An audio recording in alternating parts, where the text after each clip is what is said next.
Cashflow Diary Podcast, episode 73. Congratulations, you showed up. Give yourself a high five in celebration of your success. Welcome to the Cashflow Diary, where new and experienced investors come to take confident action towards their goals. Your host is a family man, a real estate entrepreneur, investor, coach, and instructor. As a master facilitator of Robert Kiyosaki's Cashflow 101 game, he's inspired many to begin their journey into creating cash flow for themselves and their family. And now, here he is to offer you the tools required to earn the income desired. Your cash flow coach, Jay Massey. All right, and welcome to another episode of the Cashflow Diary Podcast. I am your host, Jay Massey. Glad to be here today simply because, well, it's another day. That's enough reason to be up and excited, but I know what you're looking for. You're looking to hear what on earth can I do to be successful, more importantly, gain more cash flow today, Jay? Well, I think today's guest is going to be able to do that for you as well as for ourselves so that we can go out there, become bigger, better, badder investors, better entrepreneurs, better business owners, and we can go out there and be that change that we want to see. We are going to talk about something called the Entrepreneur's Checklist for Success. I know you guys like checklists. I like success, and we all want to be entrepreneurs more successful. So we're going to put it all together. We're going to blend it up, mash it up, and give you a resource that allows you to literally have a checklist to make sure that you are on track. Now, if this is your first time talking to us today, this is your first time listening, this is your first time just wondering what is this whole thing about when it comes to real estate investing, well, what I want you to do is go over to learninvestingnow.com. When you go over to learninvestingnow.com, you will find a real estate course sitting there waiting for you, teaching you how to begin your investing career using none of your own money or credit. And for those of you who are saying to yourself, you know what, I've already got all that covered. I'd like to go ahead and get started. Perfect. You're going to go over to Begin Investing Now because we have cash flowing assets sitting there waiting for you, just waiting for you to say, hey, give me that one, and it will be yours. And you will be able to grow your cash flow with Cashflow Diary. Now, today's guest, I have been very fortunate to meet a whole lot of the right entrepreneurs, and I know many of you are wondering, how come all the guests have been in Australia? Is that the only place where entrepreneurs are? You know what? I don't know. I just know that all of a sudden I've run into a whole bunch of them, and they've been awesome one after the other, and today's guest is also from down there. But here's the point. Listen to the list of accomplishments. Founder of nine, that's right, 9 different companies. I'm excited already. He started work at Arthur Andersen, but at 25 bought his first business. 25. I don't know what you were doing at 25, and maybe you're 25 today going, yes, that's exactly what I want to know. And the key thing to understand is that when you do anything, you will make mistakes, and he says he made more mistakes than he even cares to remember, which I can totally understand. He has owned and started retail chain selling glasses. Selling glasses. I love it. You can do anything when it comes to being an entrepreneur. He currently owns New Zealand's largest cloud payroll business, processing, listen to this number, over $2 billion per year. And now, I think we're going to have a lot to learn because this gentleman has had all kinds of experiences putting teams together, being out there, growing cash flow for himself and investors, and creating all kinds of good products and services. So I'm excited to find out what Mr. Phil Richards has to share with us. Phil, you there? Hey, Jay. It's great to hear from you. Yeah, it's good to catch up with you again. Hopefully, I'm glad to see that you made it back all the way down there safely. It was fun meeting you. I definitely appreciate you investing some time here with us. Now, one of the questions that I like to ask everybody, and it's the same standard question. I tend to think of today's entrepreneurs being like yesterday's superheroes. Now, you've already founded 9 different companies, and so clearly your cape is large. You've already saved lots of families, created lots of jobs, but every superhero has a beginning. They have an origin story, and we would like to know how on earth did you decide? Did you just wake up one day and say, you know what, I quit, and I'm going to be a business owner? What was the evolution of Phil Richards before you were who you are today? Cool. Okay, so I guess the big question you're asking me there is, why I love business. Um, and so I figured out really early in my life that business is the best wealth creation vehicle on the planet. If you look at every rich guy or rich girl in this world, they've pretty much always got a business behind them. And so I realized that if I wanted the best for my family, if I wanted to continue the legacy of who I am and do the best things for my children and my kids, I needed to have a business to do that. So, a business gives you flexible work hours. You can work the hours that you want to work. You get your team can do all the work for you. I really love doing Ironman. Ironman is my thing. I've raced 7 Ironmans around the world, including the world champs in Hawaii and Kona. And so that takes a huge amount of time. And the only way you can do that is if you've got a business and an income stream that creates money for you while you don't have to work. I'm a really creative guy.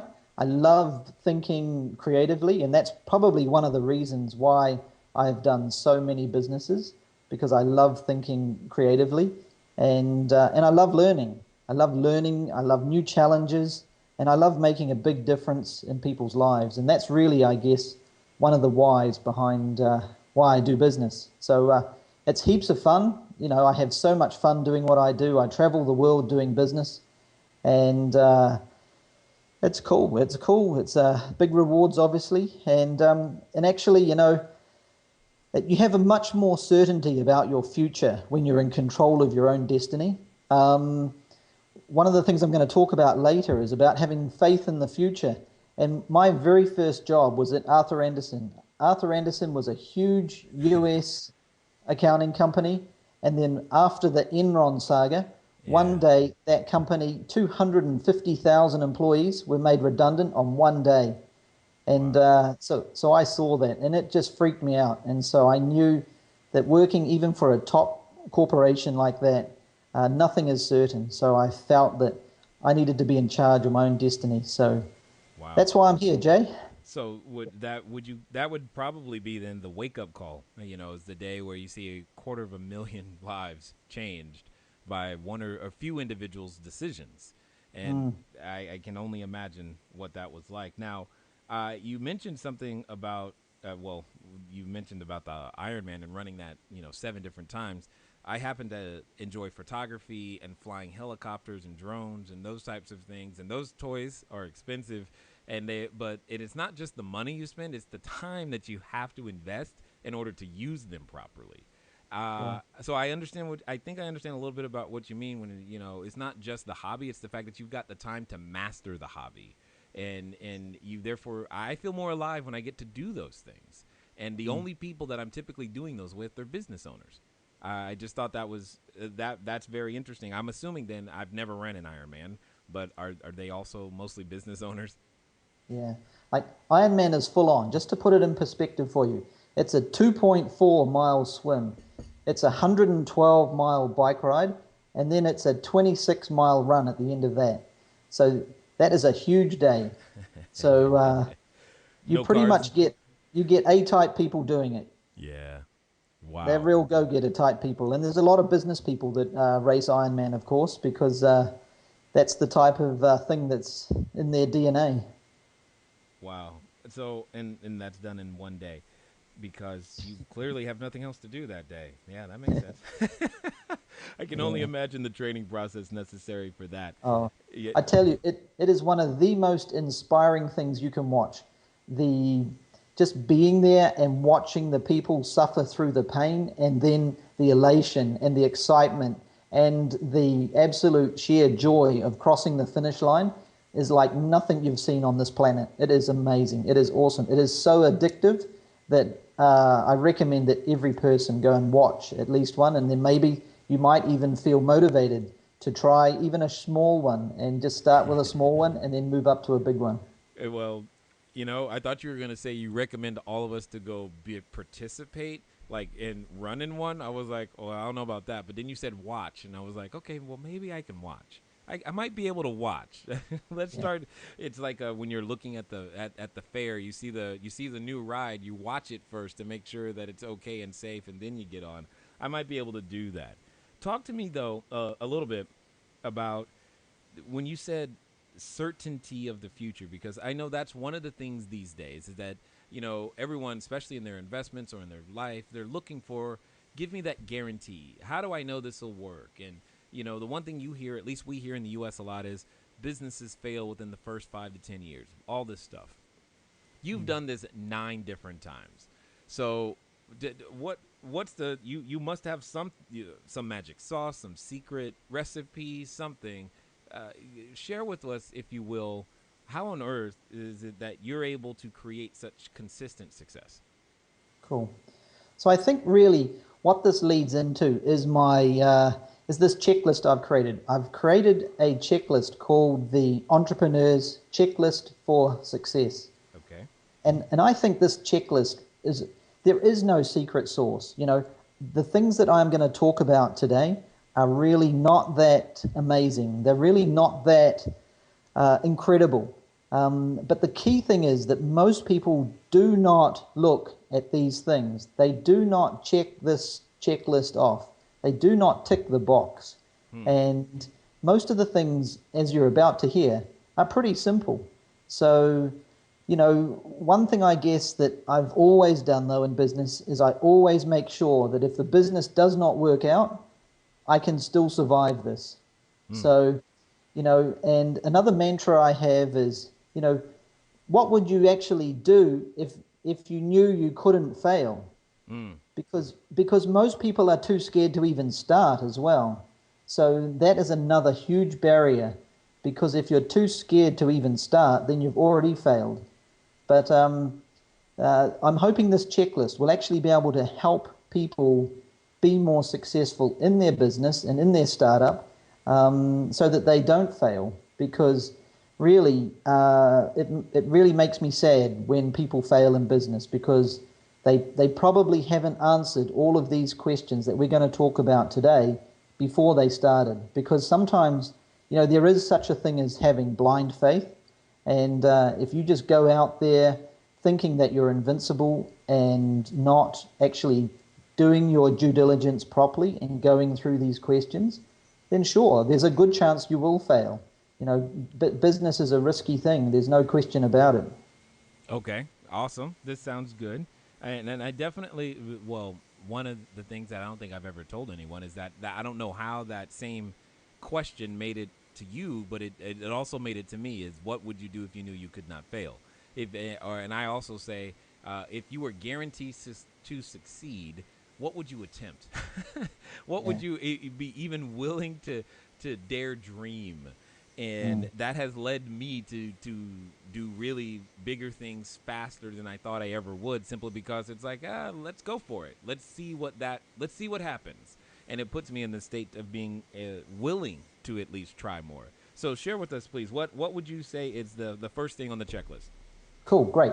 So the number one thing to start off on the checklist is basically the product and the market fit. So we need to really understand what the need for that product and service actually is. What pain points am I actually trying to solve and fix here? So the big sort of analogy here is this an aspirin or is this a vitamin? And generally businesses that have an aspirin that are trying to solve a problem and fix a problem are always going to do much better than vitamins. So, and the other big question, of course, is, how big is the market? How big is the market that you are trying to tap into? Now, so I did all my business in New Zealand and Australia. In New Zealand, we only have 4.5 million people. I mean, that is our entire market of that whole country. So there is not a lot of people to sell to here. So you have to be really, really sure of how big your market is and how much of that market you want, and does that market want your product?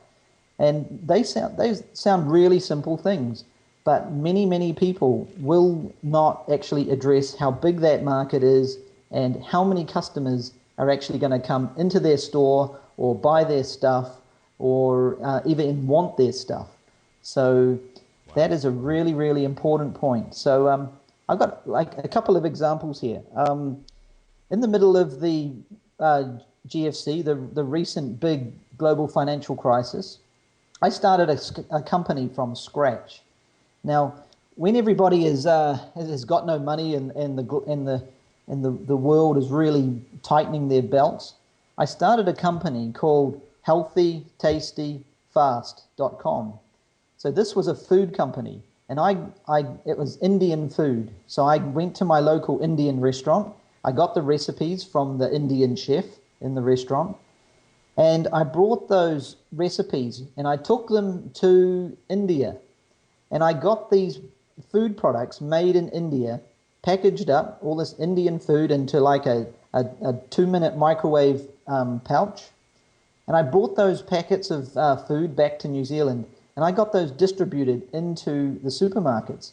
So the one thing that I figured during the whole global financial crisis was that people still needed to eat. And so I was able to sell about 40,000 packets of this food product on a weekly basis. It was huge. And that was just one example of actually making sure the product and the market had a really good fit, especially during that economic time as well. Because if I was selling chairs or desks, if you've already got a chair or a desk, you don't need a new chair or desk. But people need to eat every day. So that's a good example right there. What I like about that is that's actually one of the reasons why I like real estate, is because we've all grown used to having a roof over our head, and we want to keep that roof over our head. It's one of the things that we do, that we will do whatever we've got to do to have a place to stay. And that's what I'm betting on the fact that every human being wants a place to live, work, play, or lay. And you did the same thing. You just found a different way then you played on convenience. And I like that. You made it easy for someone to take advantage of something that you knew they wanted. Because typically, at least for me, first of all, when you say, oh, it's good for me, I definitely don't think it tastes good. And if it does, and if you say, well, if it tastes good, it's not going to be fast either, So and I like how you juxtapose all of those things, and you made it easy for us for your market to be able to get something that they wanted, healthy, tastes good and fast. I like all of that. And you're right. It's just thinking about the need of the product or need of the customer. The customer needs to eat. I don't care. It's like makeup. No matter whether the economy is going up or down, she wants makeup on her face to look good, and it's a very resilient market. Not that I do makeup or anything, but you get my point. So what else is on that checklist? Yeah, so I just wanted to finish with that point. Oh, okay. It's really all about trends. A lot of what I do is following the trend, because I really believe it's easier to paddle down the stream with the flow of the current than against the current. So Healthy, Tasty, Fast, as you pointed out, just really hit a number of big trends in the market. People want healthy stuff, they want it to taste good, and they want it fast. So I like it. Yeah, so I do that. I do that a lot. I look at trends in everything I do. A lot of the businesses I've actually had, like my big payroll company, I'm essentially a broker between the business owner and the IRS, and that's my job. I'm like the PayPal guy between the business owner and the IRS. That business is never going out of fashion, and so a lot of my businesses are like that. They're quite simple businesses, but they're also rock solid. So that's nice. Yeah. So let's talk about point number 2. That's about the business model. So the business model is all about how we're going to monetize our idea, how we're going to monetize our product, and how we're going to monetize our service. So those are the questions I'm asking myself there. And the business models I like are the ones that give me the most leverage. So leverage is all about doing the work once and getting paid forever. And I'm a big, big believer in that. I would much rather be out riding my bike on the highway than doing lots of work. So if we stick with the example of the food company that we created, all I had to do to get massive leverage in that business was go to the big supermarket chains. So over here they're called Coles and Woolworths, and so it's just like going to Costco or Walmart or whoever you might choose. Right. I had to do only two deals, and that opened up about 400 supermarkets. Wow. So I then had distribution into 400 supermarkets covering millions and millions of people. And I only had to talk to 2 people to get all of that distribution. So that to me was a huge amount of leverage. In my payroll business, for example, we have built a payroll solution, and I don't have to do anything more to it. Every time a new person signs up to my payroll service, I don't have to do anything else. And I just get more money, and every month I just have more customers and more customers and more customers. And I think we have now had over 120 months, so that's over 10 years, of consecutive customer growth every single month. Wow. Now that is a hugely powerful model, right there. So that's the subscription sort of revenue business that has really become really popular now in the technology space. Yeah. So that the key aspects of the business model that you need to get right to be successful is you really need to understand what the lifetime value is of a customer to your business. Now, when you understand what that number is, you can easily then figure out how much money you have to invest to acquire a new customer. And that is the key. The second key number is that customer acquisition cost. So when you start playing with customer acquisition cost and lifetime value, you very, very quickly, you get 100% clarity on how much money you can invest to spend on your marketing to acquire a new customer, because you know that customer down the track is going to give you a lot more money. Okay. And if those numbers don't work, you've got a problem. No, I've got a question though, because this is a question that I've been wondering myself. Is all right. So you start from day one. I'm listening to you. I'm getting excited. I'm ready to go into business. I got an idea. I think there's a need in the marketplace. How do I determine? I've never done this before. How do you determine customer lifetime value on your idea when you've never had a customer? Sure. Well, when you start out, you need to have a base set of assumptions. One of the things I like to do is do a lot of research into businesses that are similar. So, when I'm looking at buying businesses, for example, I look at a lot of businesses that are already for sale in that market. And that way I get to look into their numbers without having to invest any money. And because I was an accountant, I have a pretty good feel for numbers. And I can play with those 2 numbers right there and make sure that there's a good margin left over. I like really high margin businesses, because if things like the GFC comes along or something changes, like you said before about business failure, stuff happens, right? We live in a dynamic world, and you need to have a level of comfort in your business so that you can survive some of the ups and downs that will invariably come your way. Right. Okay, so when you say a base set of assumptions, what would you say are some of the things that we need to have an assumption about? Cool. So you need to know how much you're going to sell your product and service for. So you need a realistic number on what you can actually get. What will the market pay for your product or service? Okay, so that's important. We then need to know how much it's going to cost us to produce that good or service, which is pretty basic accounting stuff, right? This is just 101. Then we need to figure out what the overheads are going to be to create the business and sustain the business, and all the operations of the business. And then that's going to pretty much leave what's left over for me, the owner, as the net profit. So, we need to be able to think all about all of those numbers in a really clear and accurate way, so that we get a good feel for, is there actually going to be some money left over? Or am I actually creating a charity business here? Right. And no, not. I don't think any of us ever set out to create a nonprofit intentionally, but Yeah. we might end up with one. That's for sure. That's definitely. So this is back to the basic equation for those of you who are more real estate inclined. This is the income minus expenses equals net operating income, is what I'm hearing you say, because there's no loan in this particular case, or there could be, but there's not. Is what you're saying. So I totally understand it, just not heard it put this way before. So this is good. I like this.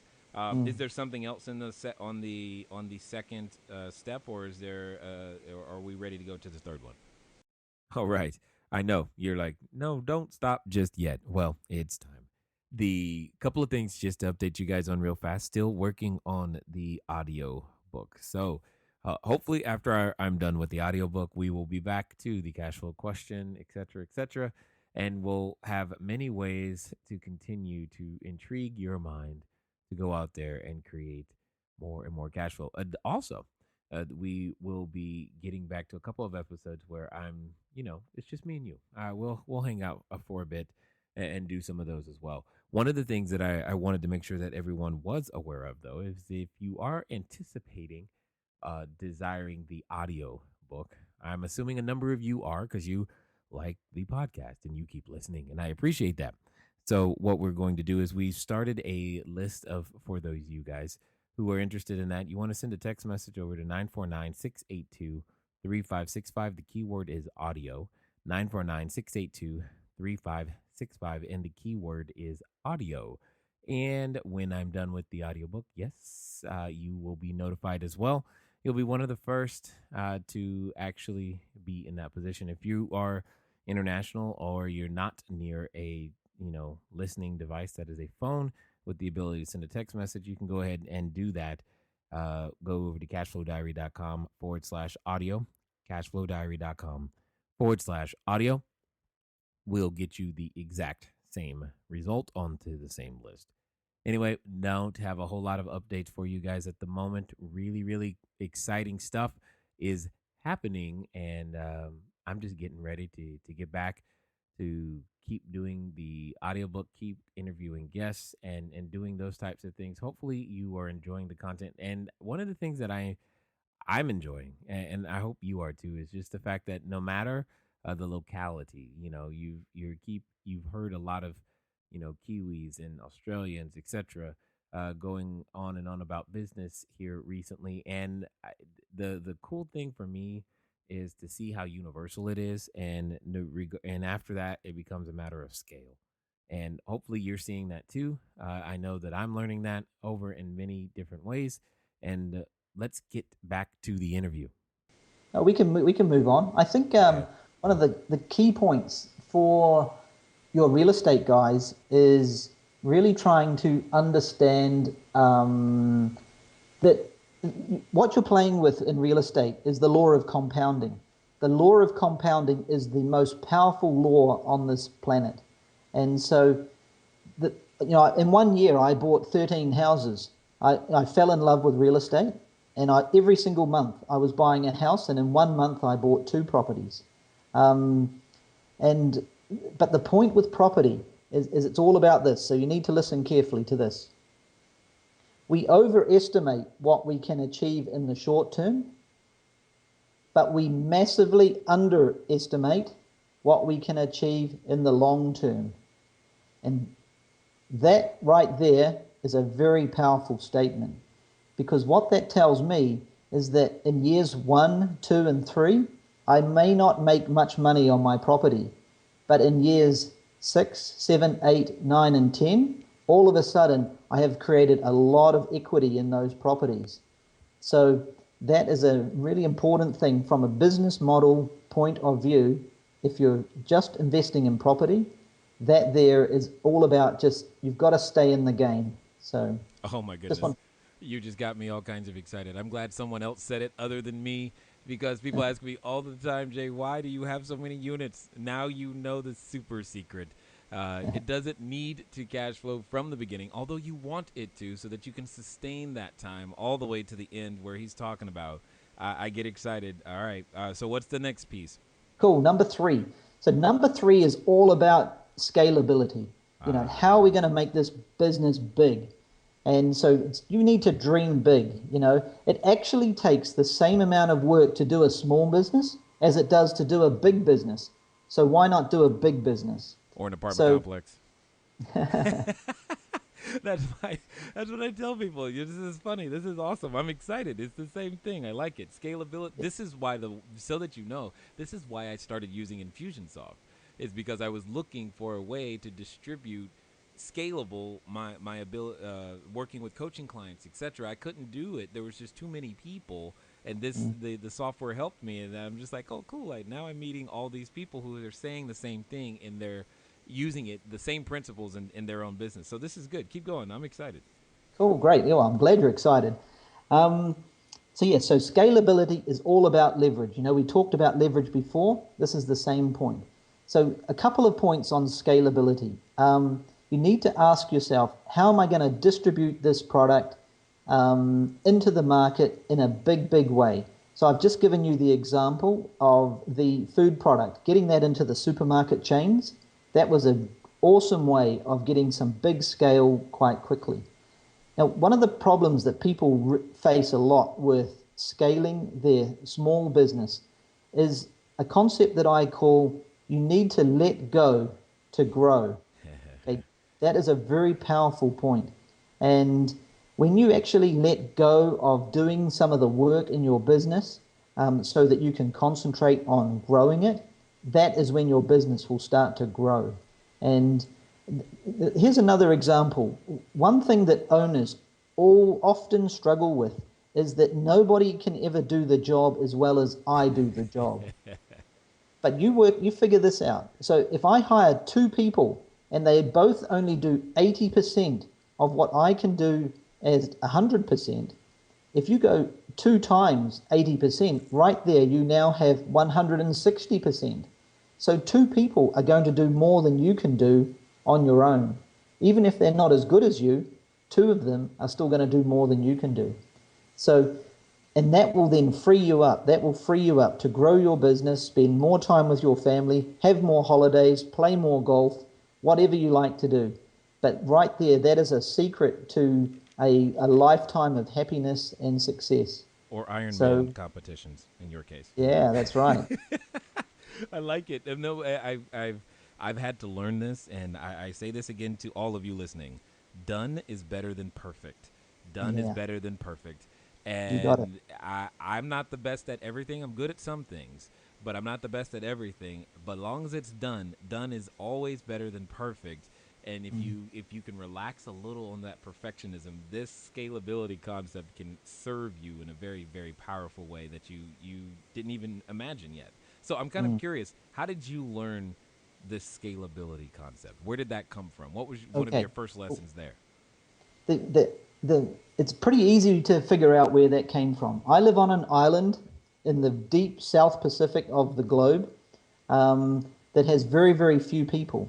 So when you love playing the game of business, which is what I love doing, there's only 3 ways to grow customers, right?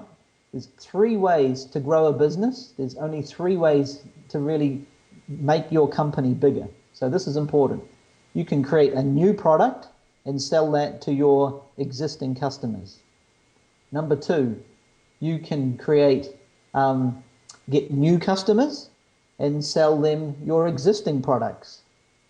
And finally, the 3rd way to grow a business is you get new customers and you sell them some new products.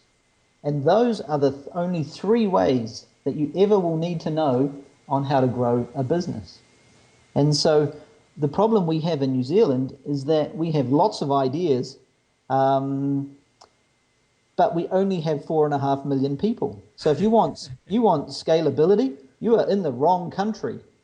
So that's why I moved to Australia, right? So I moved to Australia But now I have launched 3 new companies in the United States. So I've launched a crowdfunding site, which is in 13 countries actually around the world, but that is also in the US. I'm in the process of just launching a new marketing technology company that is all about sending really beautiful, rich HTML web landing pages into your smartphone. And this is a business I'm really excited about. Now we have launched that in the US. So you can see how I'm starting to think and dream big, much, much bigger than what we have just in New Zealand and Australia. So yeah, we have a little bit more than 4.5 million people. you sure do. I think in the county that I live in, which is not even the entire state, in Orange County, California, we have about 3.1 million people. As soon as we go to LA, we're at 12 million people between the 2 counties. So about that's just not, again, that's not even the entire state. So I get you there. So I tell you, this is how we really started to think about. So down under, we're quite creative people, but we never had a mechanism for us to actually take our products and our IP, our intellectual property, and take that to the world in a cost-effective way. And the wonderful thing about the internet and what we call the cloud, I have invented a number of businesses that sit in the cloud that can now scale across many different countries around the world, and I don't even have to be there. Now that right there is really, really cool. And that gets me juiced up, that gets me really excited. And so I can do my businesses, I can still be with my family down here while I have businesses and business income and revenues from countries all around the world. And so thanks to the internet and the cloud, that has really helped break down the walls all around the globe, all around the world, and really open up markets like you wouldn't believe. So, there's a whole book about the world is flat, and these days it's super flat. Indeed, I know. I definitely, that's what it's in, even enabling this conversation right now is the internet. It's what we've been able to pick up investors and customers in the UK and in Germany as well, which has been amazing to watch and amazing to see. That because you know what, there's real estate in the UK and in Germany, and the principles are the same. So it's been definitely, I agree with you, thousands of %. So let's move on to number 4. What's that look like? 4 is really easy. So this is all about your exit. You really need to understand, what are you going to do with this business? Now you may not know the answer on day one, but at some point in time you need to start thinking about this point, because if you need to if you're going to sell this business, you need to start getting the business ready to be sold. If you want to keep this business for a long time, you need to start putting in some managers and putting in some systems and processes so that the business can work without you. So it's really important to think along these lines. That food company, for example, I sold that business after owning it for only 3 years. I didn't really enjoy that business, so I have to be honest with you there. It was a powerful business, but I didn't enjoy dealing with big companies like Costco and Walmart, because they weren't very fun to deal with, and they were really tough. And I believe in business, you can be a nice guy and still make money. And so I really felt like they were always just pushing me down on price, and so it was not a lot of fun. So. And you'll see when I close this talk, fun is a big aspect of why I do things. So really important to just keep in mind what that exit strategy might be. Are you going to hold on to that business, or are you going to sell it? So and it's the same with property. Property is the same thing. Absolutely. Now, when you started the healthy, tasty, fast food, was your intent, did you go in with the intent to sell it, or did that happen because you started receiving offers, or what was that like? Yeah, so I actually did. I tried to test myself to do what we called a buy, build, and sell. I wanted to actually prove that I was a really good entrepreneur and a really good businessman, that I could buy a business, build it up, sell it in a short amount of time, and make a lot of money. And I wanted to learn about international business. So in the process of that company, I had to travel to India a lot. And I went to India and I got these products made in India and brought them back to New Zealand. So I learned a huge amount. So in that company, I spent 5 hours, only 5 hours a week on that business. And when I sold it, I made a capital gain of $3 million. Good Lord. So it was a pretty good deal, as you can tell, for a guy that it was only working 5 hours a week on it. Yeah, no, that's exactly what I'm talking about. Now uh, the the idea that I like behind it is you really did it because you wanted to learn international business.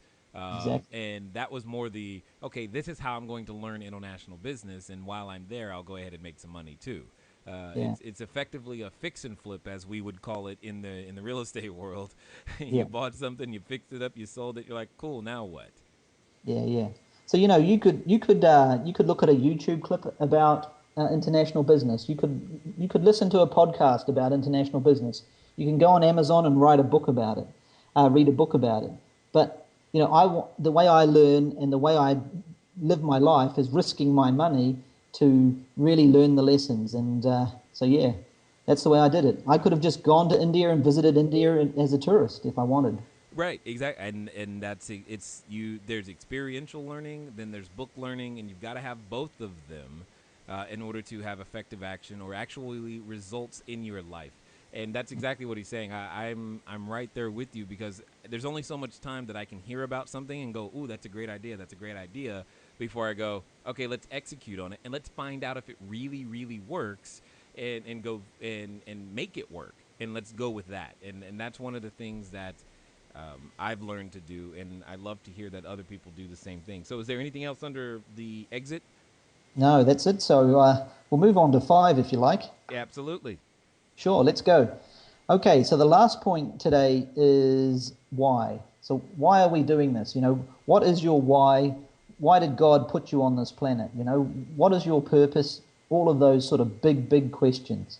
So I have developed a little formula for myself and that I love to share with people, and it's called the 5 F words. Okay.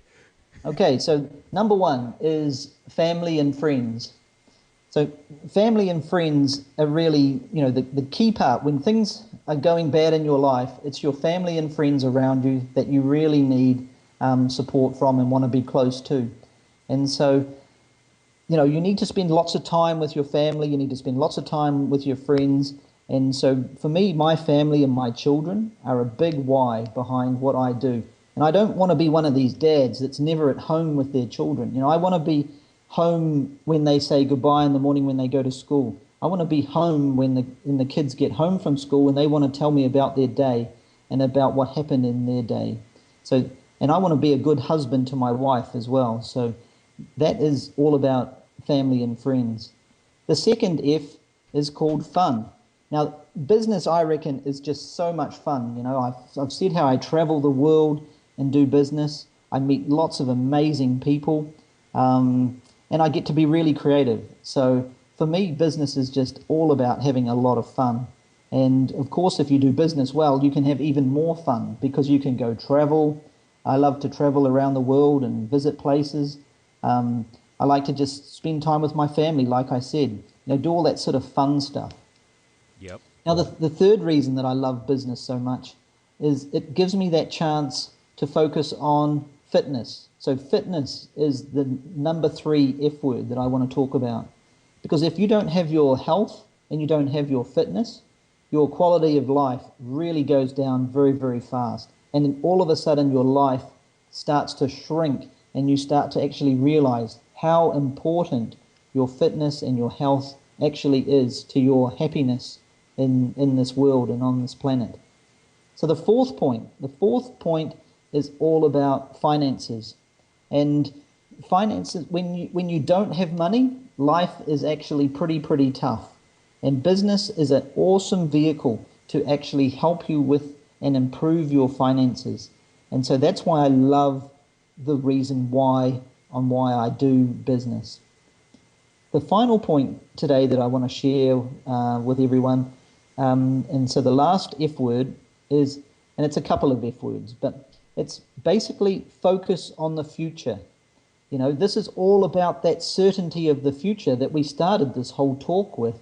And so when you've got that control over your own destiny, when you can focus on the future and have hope that tomorrow will be better than it is today, and you use business or property or some investment vehicle to actually create a better future for your family, then you are in total control. You have total clarity on where you want to go in your life and what you want to do for your family, and basically the whole reason why that God put you on this planet. So right there is 5 really cool F words that describe the why for me, on why I do what I do. So yeah, I just wanted to encourage everybody, like worthwhile things in this world require pain. They require some hard work and they require some risk. But you need to take some action, you need to do it. Because the best part about all of this is that the best is yet to come. Absolutely. I'm loving the fact that you said worthwhile things in this world require pain. Yet many times the one thing we are looking to avoid is pain. Yet it's the one thing we probably should be running towards, or in your case, running or swim. What was it? You said swimming, biking, and running towards during the Ironman is running towards pain in every way, shape, or form, and I think there's just so much truth in that, because there's so many different types of pain. You got the emotional pain, the financial pain. There's the pain of not knowing and learning to learn something completely new, which in your case, like you said, international business. All of those things are different, and it's amazing to be, to be in the presence of yet another entrepreneur who gets this game and does it. And I hope everyone hears the one F word he did not say was funds, as in money. He didn't say that was the reason, He did talk about finances and that, yet it needs to be there. But that wasn't like the fundamental core piece. It's not, you don't do it just to make money. There's so many other reasons that allow you to be such a contributor to the world. And you can hear, at least I can hear, how you're out there, Phil, doing things for people that they appreciate, and they're showing their appreciation, yes, measured in dollars, but they keep coming back. And you said 120 months of month-over-month growth. I've never heard anything quite like that. That's just crazy. That's just awesome. So I definitely want to give you just one last question here. To that person who's maybe never started a business and is thinking about it, they're listening, looking for those tips of what to do. What would you say to that person if they came to you and said, hey Phil, I know that I need money. So imagine you were back when the GFC just hit and you were about to start a business. It's your first one. You're like, oh my goodness, what am I going to do? What are you going to say to that person? Ooh, that's a tough question. Okay. Let me think. So the last thing I want them to do is just jump in blind, because that can be fatal. So, it's a big decision, right? You need to be able to cover your costs. You need to be able to maintain your household and your family and that roof over your head that you talked about if this thing doesn't go well. So you don't want to do a business if it's going to be fatal. If it's, if you're going to take so much risk that you could wipe yourself out, that is not a good plan.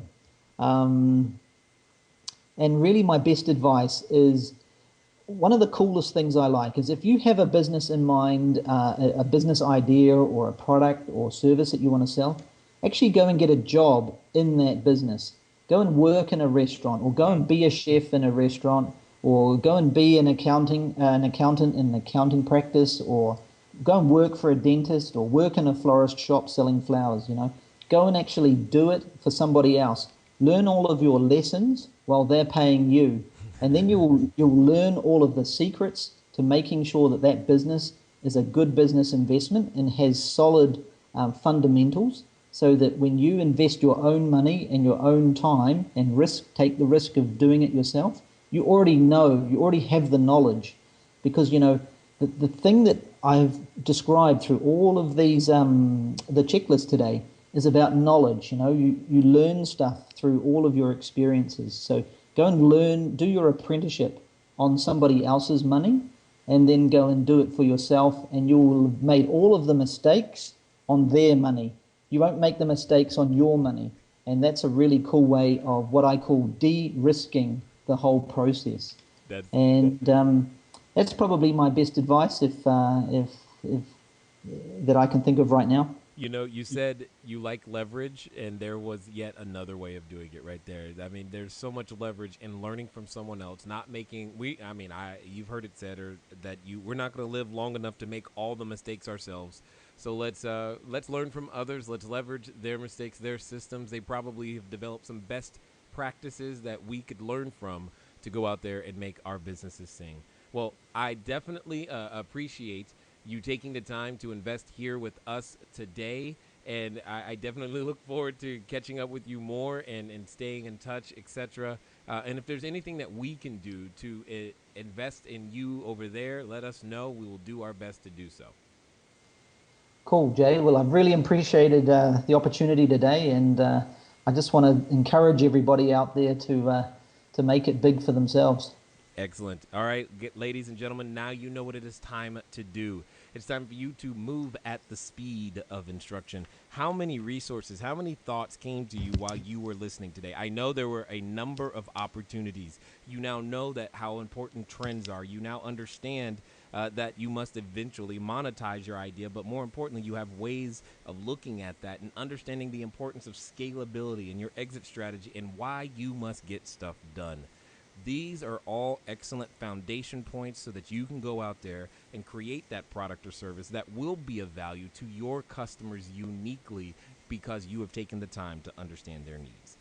I have had an excellent time talking with you guys today, and I'm looking forward to talking to you again soon. I will hear you guys again. Until next time.